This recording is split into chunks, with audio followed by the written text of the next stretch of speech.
Right, we're recording. So, hi you guys, and welcome to my channel. I'm back with a new video, and this thumbnail is crazy. We're gonna check out a video called Craziest Stories in NBA History. So, I'm not gonna ramble. Let's get straight into this video. This is just sad seeing him. I saw the other day on Twitter, some woman had seen him thinking at a gas station or something, and he did not look well, unfortunately. Thought he was getting on the right path, but doesn't seem like it. I'm back to leader all the game. This guy used to be an NBA star, but he lost everything. Another player took his boat for a night out and was never seen again. What? Yeah, these are the craziest stories in NBA history. And first, we gotta talk about the time that an entire NBA team almost died in a plane crash. See, in 2021, the Utah Jazz were on a private jet flying to Memphis when all of a sudden, an explosion went off, causing the entire plane to shake and leaving players terrified. We just heard a boom, the whole plane shook. I feel like something had just exploded in the back of the plane. I immediately got to texting my mom and sister, my dad, just kind of saying this could be it. Something was really wrong with the plane. It felt like the plane was breaking apart in midair. So people in the back of the plane said they saw flames, and people in the front obviously didn't know what was going on. And everybody came to the point where it was like, man, this might be over for us. The entire Jazz team was convinced they were gonna die. Now, thankfully, pilot was able to pull off an emergency landing, but players were left wondering, what the hell happened up there? Yeah. So after an investigation, it was discovered that a bird had flown directly into one of the engines, causing it to explode and sending the plane into a free fall. Damn, these guys were lucky to make it out alive. That's crazy. But what's even crazier is DeMar's story, because he once came face to face with a crazy person who broke into his home. In 2020, DeMar was chilling at his $15 million crib in LA, and it was just another night. His kids were playing upstairs while he was in the basement getting tatted up. But out of nowhere, the lights went out, and the sound of screams echoed throughout the house. So I'm finished getting tatted. Probably 10 minutes later, I hear my daughter scream. So I stop, I run upstairs. Dude running down the other stairs. So I'm going after him. He go back out through the door, running, taking off. So at this point, once he I'm stuck on that. He got 2 stairs. Means a 50 million. Outside, I'm like, damn, I can catch him, but I ain't gonna catch him because I don't know if it's somebody else in the house. Left my kids in the house, so I go back in the house. It was crazy because dude hit the circuit box. That's why the lights went off in the house. Wow. If he would have finished my tattoo 2 minutes earlier, you know what I mean? I would have had him. Jesus, who knows what that freak had planned? But thankfully, DeMar chased the guy out of his house, and he was caught just an hour later. Man, DeMar's lucky things didn't go sideways, because some people's stories go completely off the deep end. Like, there's an NBA player in your who has home, lost I don't his respect seat that. and That's never seen again. That's your safe place. That's your home. And this is former Pistons center Brian Williams, aka Bison Dele, who in the 90s played 8 seasons in the NBA, made $45 million, and even won a championship with Michael Jordan. This guy had it all. But in 1999, Bison shocked everyone, announcing his retirement from the NBA to pursue his true passion, traveling the world. So he went out and bought himself a boat, named it the Hakuna Matata, and spent the next 3 years sailing the Pacific Ocean. But on July 6th, 2002, Bison's dream turned into a nightmare, because with his brother Miles and girlfriend Serena, Bison set sail from the port of Tahiti and went missing. 1 week went to another week, and to another week. I started to call the boat frantically all the time. I called the Coast Guard. They went out looking. They didn't find any boats adrift, so nothing was found. Bison Dele, Miles DeBoer, and Serena Carlin were all officially lost at sea, so the FBI launched a full-scale investigation into their disappearance, hoping to find some clues for their whereabouts, until eventually, something suspicious happened. Just a month into the search, feds discovered that someone claiming to be Bison had just written a $150,000 check in Bison's name. Ooh, I After got conducting a chills. secret sting operation, they found out that the suspect was none other than Bison's own brother, Miles DeBoard. The same Miles that was supposed to be missing, making him the prime suspect for their Wait, what? disappearance. So the FBI issued a warrant for Miles' arrest, expecting to get justice for Bison, only for the clock to run out, because in September of 2002, police finally caught up with Miles on a beach in Tijuana, Mexico. Problem was, they found him in a drug-induced coma, and shortly after, he was pronounced dead. Just like that, the case was officially closed. So what really happened to Bison Dele remains an unsolved mystery to this day. Oh Damn, my That's god. just wild.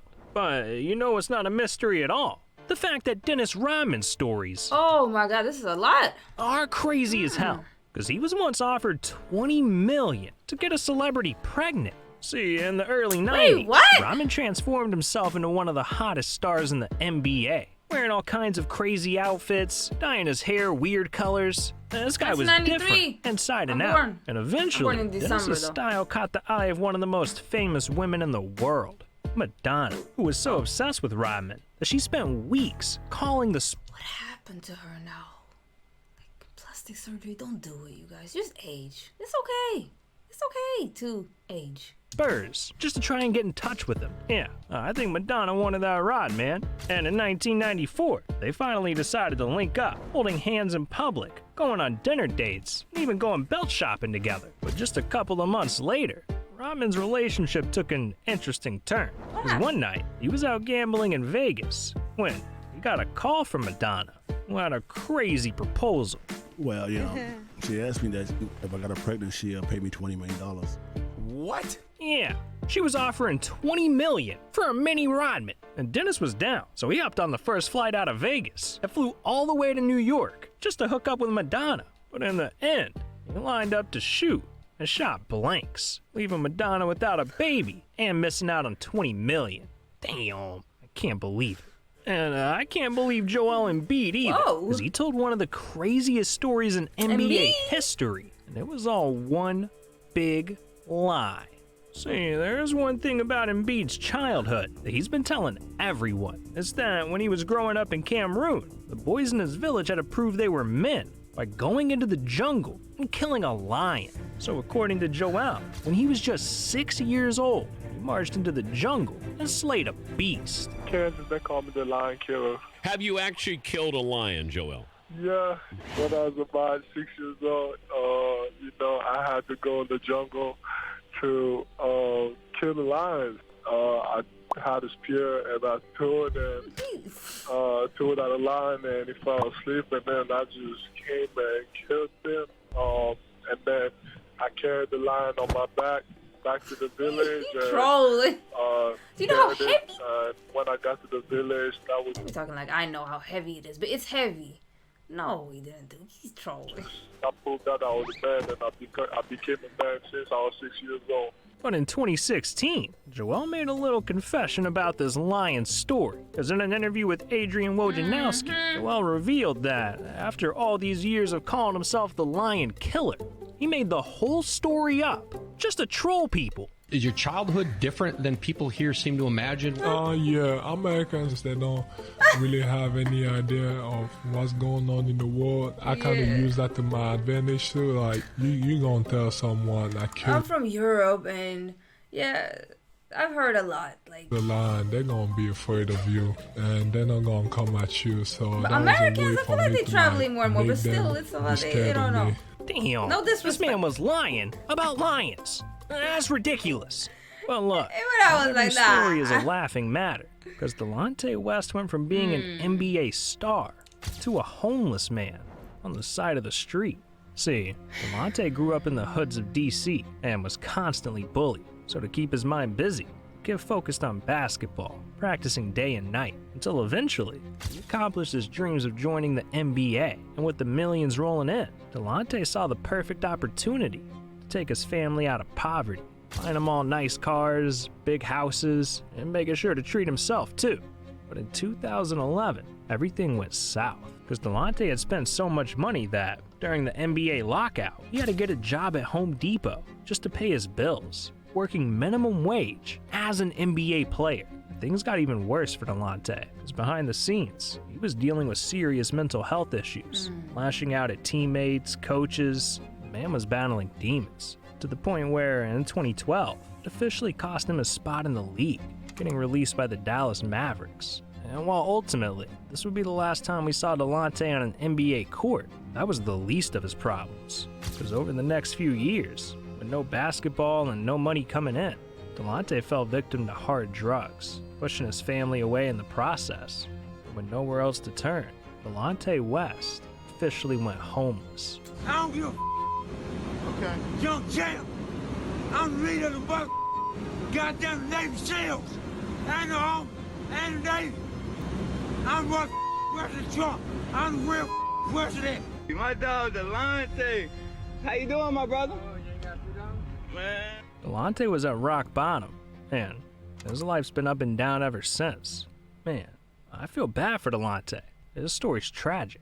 But LeBron's story is scandalous, because what happened to him sparked a nationwide cover-up. In 2009, LeBron was hosting a basketball camp run by Nike, and during a scrimmage, he was dominating, putting on a show for all the kids. But out of nowhere, something scandalous happened. Jordan Crawford, a sophomore guard at Xavier, going up and over LeBron James with a vicious two-hand slam. You'll never see it because Nike confiscated the only 2 videotapes that captured it. What? Yeah, apparently, LeBron got dunked on by one of the kids, Jordan Crawford. But all the footage of the dunk was immediately confiscated, because Nike thought that if the public saw the clip, it would ruin LeBron's reputation. And they also thought this cover-up was gonna work. But in the end, it was hopeless, because just a few weeks later, the folks over at TMZ managed to find the only remaining copy of the dunk, leaking the footage to the entire world. You see Bron?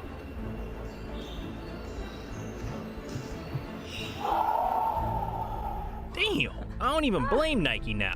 LeBron got shit on. I see why they try to hide this story, but Ja Morant's story is one that everyone should know. Because what if I told you that he only made it? It's been a lot around him. He's doing okay? Good now? To the NBA because a bag of Doritos. See, Ja had a chip I'm saying on about his personal life. You know, he's doing great at what he's shoulder since day one. Because in high school, he was the underdog. Kid was just 5'9", getting bodied by bigger players every night. And as a result, scouts overlooked Ja, figuring he was too small and would never make it to the NBA. It's crazy so to by say his that junior small. year of high school, Ja still hadn't received a single Division I offer. It was looking like his NBA dreams were dead. But in 2016, Ja's world got flipped around. While he was attending a basketball camp in South Carolina, hoping to finally impress college scouts, he caught the eye of one spectator that changed his life. I got added to the camp late. It was like, if I don't call your name, then go to the other gym. My name wasn't called, so I went to the back gym. James Kane from Murray State University was there recruiting another player in the main gym when he got hungry. He was directed down a hallway to a concession stand. I ordered some Doritos and a soda. I was able to hear the balls bouncing in the auxiliary gym. Ended up peeking his head in the gym and was watching for a couple minutes. I guess that's when he seen me. Just a few minutes Just of need that one watching Ja, chance. you just knew he was special. I called my boss right away and said, you got to come up here and see this kid. We immediately got to Spartanburg the next day, and I was just blown away by his total game. And the very next day, Ja received his first official D1 scholarship to Murray State, going on to become the player that we know and love today. All because a recruiter. It's with that Kenneth guy, the 20-year-old, the Grizzly. They just gave him a chance. He was not drafted. Doritos. Just need that one chance. It's not your average story right there. No, it's not. Neither is Chris Bosh's. Because what happened to him not only cost him his NBA career, it nearly cost him his life. Back in 2015, Bosh was playing in his 10th All-Star game when all of a sudden, the entire left side of his body went numb. And it got harder and harder to breathe. So after the game, Bosh checked himself into a local hospital where the doctors found something crazy. I got a CT scan at the hospital. I called my wife and let her know what was going on. They informed me that my oxygen levels were dangerously low. That's when they told me that the next 24 hours would be critical. Chris had developed a blood clot in his leg that had traveled all the way to his lungs. And if he didn't get this under control immediately, he would suffocate from the blood and die, leaving doctors with no choice but to undergo emergency surgery. We have blood clot in my family. Prepped me, put me under, and I woke up and I had two tubes coming out of my ribs into a drainage. You just kind of think like, man, is this gonna be my life? Is this what it has come to? I wasn't even thinking about basketball at that time. Baby. I was happy to be alive. I was happy just to have the smallest things. Now luckily, Chris's surgery was a success, but this was only the beginning, because in 2019, after 3 years of trying to make an NBA comeback, blood clots kept happening, giving him no other choice but to walk away from basketball forever. Leave it. But look, unlike Chris, there's some players that are asking to die. Dennis Rodman once became best friends with the most dangerous man on the planet. See, in 2013, Rodman got invited to host a basketball camp in one of the most dangerous places on Earth, North Korea. And Rodman said, screw it, why not? So he jumped on a private jet and flew to Pyongyang, where he met with one of the most ruthless men in the world, North Korean dictator Kim Jong-un. Like, this guy puts people in prison just for having the wrong haircut. Okay? He's a dangerous man. And while one mistake could have been Rodman's last... Whoa! What's that? Guns? Pistols?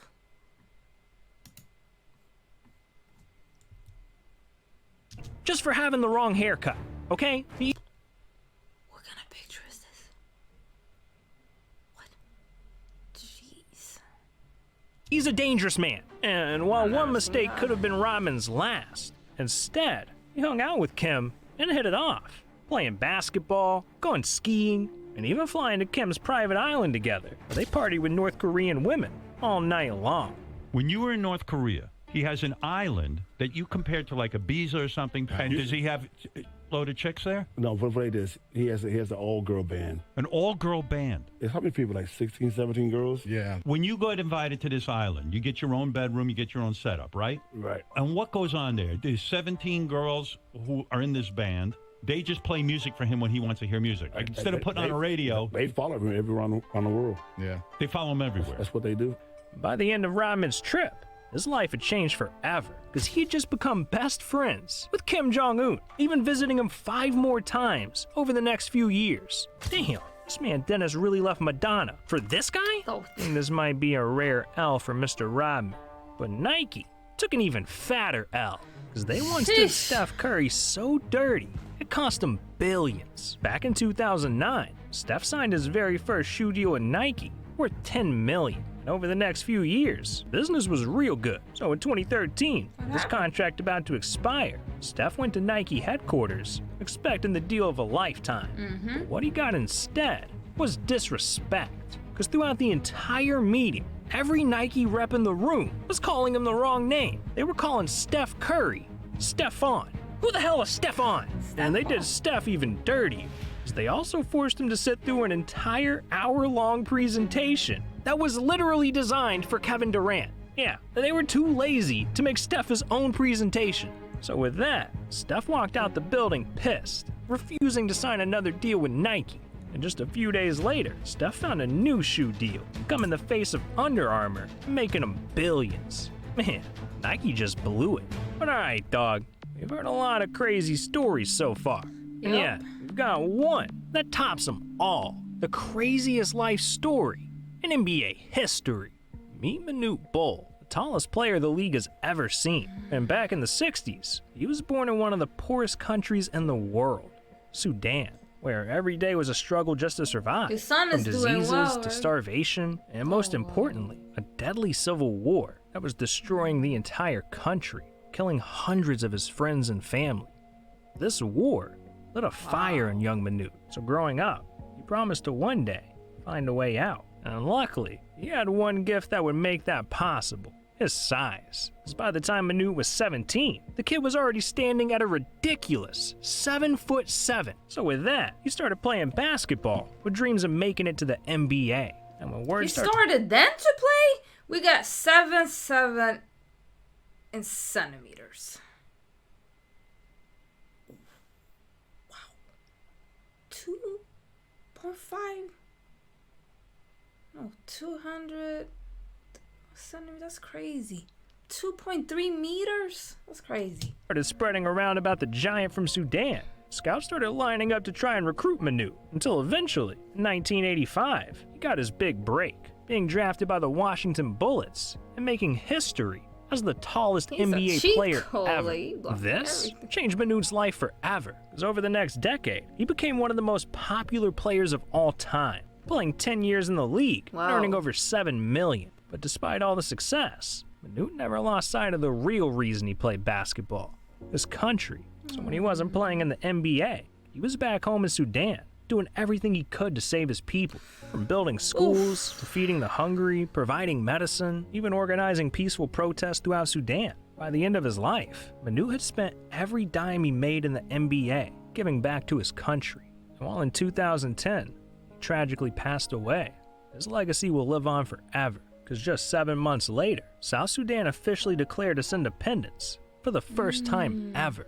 And to celebrate, every year on July 9th, they all pay respect to the man who helped lead the way, the 7'7" giant, Manu Bol. Damn, now that's crazy. Well, look, it's not just his son is doing his thing, right? NBA, because the NFL has had some crazy moments too. From a stadium's roof collapsing to fans skydiving into an arena. It's ridiculous what they got going on over there. Look, if you want to hear more, then you need to click on this video. Alright, that was the video, you guys. Hope you enjoyed. If you did, like, comment, subscribe, all the good stuff. And hopefully I'll see you in another video. Appreciate you watching. Bye!